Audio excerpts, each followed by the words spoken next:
Now, wind turbines are seen by many as one of the main answers to our future energy needs. Some people love them, others loathe them, arguing that they're a blot on the landscape and not very efficient. Now, the Midlands has been chosen to study their effectiveness. Well, it's hoped it'll help companies produce better designs that produce more electricity and can be used in homes. Today, a wind turbine imported from Holland was switched on for the first time at the test site in Shropshire. And Central Tonight's Simon Ward is there. The rolling hills of the Shropshire countryside, the perfect place for testing and comparing wind turbines. But if you're thinking about getting one, what do you get for your money? Well, a model like this costs around £3,500 and could provide a third of your electricity for a year if you live in a rural area. Some models can cost a few £100s, but perhaps they're not up to the job. Today is the big switch on for a new wind turbine. Tony Boyle is allowing his farm at Aston near Bridge North to be used as the test site.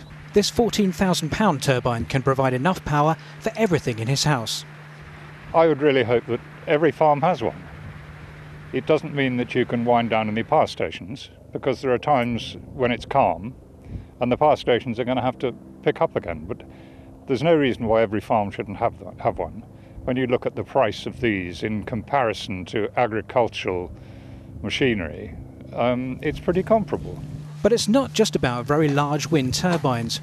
Wolverhampton University is comparing the different models on this site. The study should help manufacturers make better models that have an even more practical use for ordinary homes.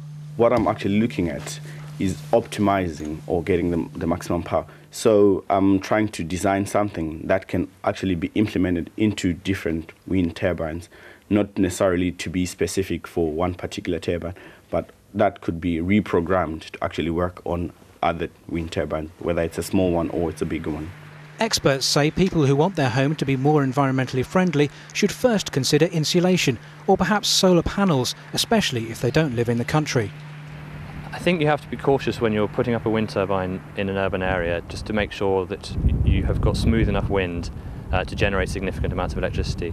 I'm slightly nervous that you can buy turbines on the high street or cut-price turbines on the internet, and the engineering isn't sufficiently good to make the product worthwhile. Making sure you have planning permission is something else to consider. But Tony's home is all powered up today. He should produce £1,200 worth of electricity in a year. His bill is normally £700. The hope is that with improved technology and cheaper prices, more people will follow. Simon Ward at Aston in Shropshire for Central Tonight.